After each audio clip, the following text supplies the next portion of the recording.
Hello friends, and welcome back to the channel for another rank up and gameplay showcase. So today we're going to be taking up Punisher 2099 up to rank 3. Now Punisher got a buff close to a year ago, and it turned him from a huge dud into one of the most underrated champions in the game, in my opinion. His damage is way above average in a class that is short on hard-hitting options, and his unique form of power control is among the best in the tech class. So today I'm going to showcase some of Punisher's key mechanics in situations where you might want to choose him over another option. So we'll start with a quick look at Punisher's power control mechanics. Now Punisher has a battery that charges over time, and when it reaches a full charge he goes into a mode called overdrive.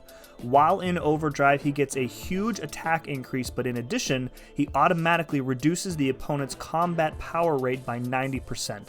This allows him to get in numerous combos and in some cases end fights before the opponent even gets a single bar of power. Okay, let's take a look at how this works in practice. This is a Bishop from Act 6. Bishop Special 1 is very difficult to dex, and even if you do dex it, his special activates an aura that will start to place incinerates on you, and we definitely don't want to deal with that. So at the start of the fight here, I'm just slow playing it, allowing my battery to charge up. Once it hits overdrive, I can just go to town and not even worry about Bishop ever getting to his Special 1. Having the increased attack rating during overdrive also ramps up my damage significantly. You'll see a few really nice 8k medium crits here in a bit. I'm also just spamming my Special 1 to keep the battery charged up and the overdrive active for as long as possible. You know, not having to worry about Bishop getting a bar of power makes this a really easy fight.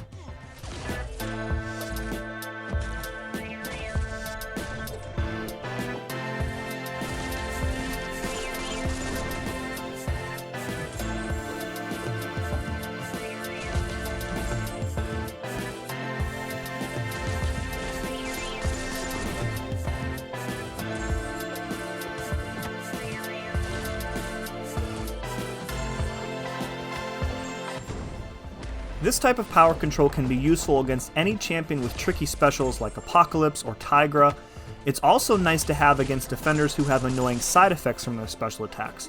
You can use it to stop Juggernaut from going unstoppable and Mysterio from activating his reflection gas. And against opponents whose abilities trigger from just gaining a bar of power, it's very useful. You can minimize how frequently Domino gets her lucky passive and drastically reduce the opportunities that Magic has to trigger Limbo. Since this power control is specifically related to combat power rate, it will also work on enemies who are immune to things like power drain and power burn. So here we're going to go against this Terrax in Act 7, who is immune to power control effects from metal champions. And you can see that we are still giving him next to no power, which means he won't be able to activate his specials and trigger his rock field. The next thing I want to talk about is his heal block, which to be completely honest could be a little better. Punisher will expend some of his battery to automatically place a heal block debuff whenever a regen buff is triggered by the opponent. So here's a Red Hulk from Act 6 with a permanent 1% regeneration. Punisher triggers the heal block at the start of the fight here, and it will automatically refresh as long as I have enough battery left. So the name of the game here is to kill Red Hulk as quickly as possible. This Red Hulk also has power struggle, so it makes recharging my battery via the Special 1 a little bit more difficult. Now in this particular instance, Red Hulk ends up holding his Special 2 when he's stuck in the corner, but normally once you have Overdrive active and your opponent is cornered, you can just keep backdrafting until the fight is over.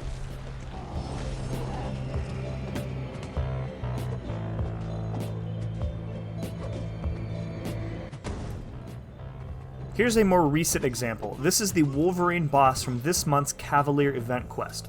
So this Wolverine has 200% increased ability accuracy, which means he's going to be triggering regen buffs much more frequently than he does normally. In addition, he's unblockable for a significant portion of the fight thanks to a different node. Punisher handles this pretty easily because no matter how many regen buffs are activated, the heal block shuts them all down. Now in this example, I play a little bit too aggressive when Overdrive is about to end. What I should do is back off and let my battery recharge a bit before hitting into Wolverine again and risk triggering additional regen buffs. But instead I continue hitting into him, and the result is that he does end up triggering some regen when I don't have enough battery to cover them with a heal block. Regardless, it's still a really clean fight, and we actually do end up finishing it with a full yellow bar.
One final note on the heal block that you might be surprised to learn, and that's that it works against the buffet node.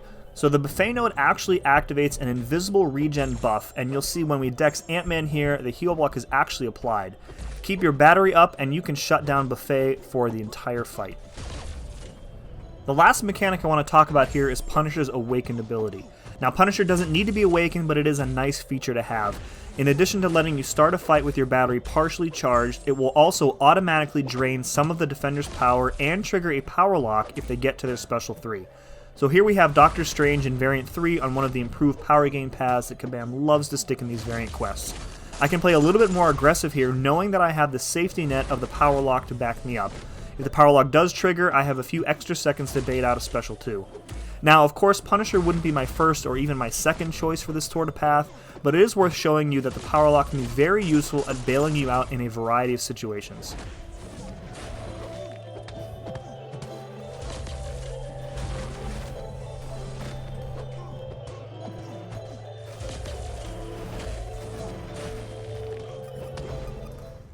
Okay, the last fight I want to show you today is a mirror match. This is a boss from Act 723 with a node called Surge Protector. Every time I hit the boss, he gains a charge. If I am then able to launch a special attack before he does, he will take a big chunk of damage per charge. Once I'm in overdrive, you'll see I'll be building up a ton of these charges on myself, and then as soon as I push him over a bar of power, around 45 hits, I launch my special.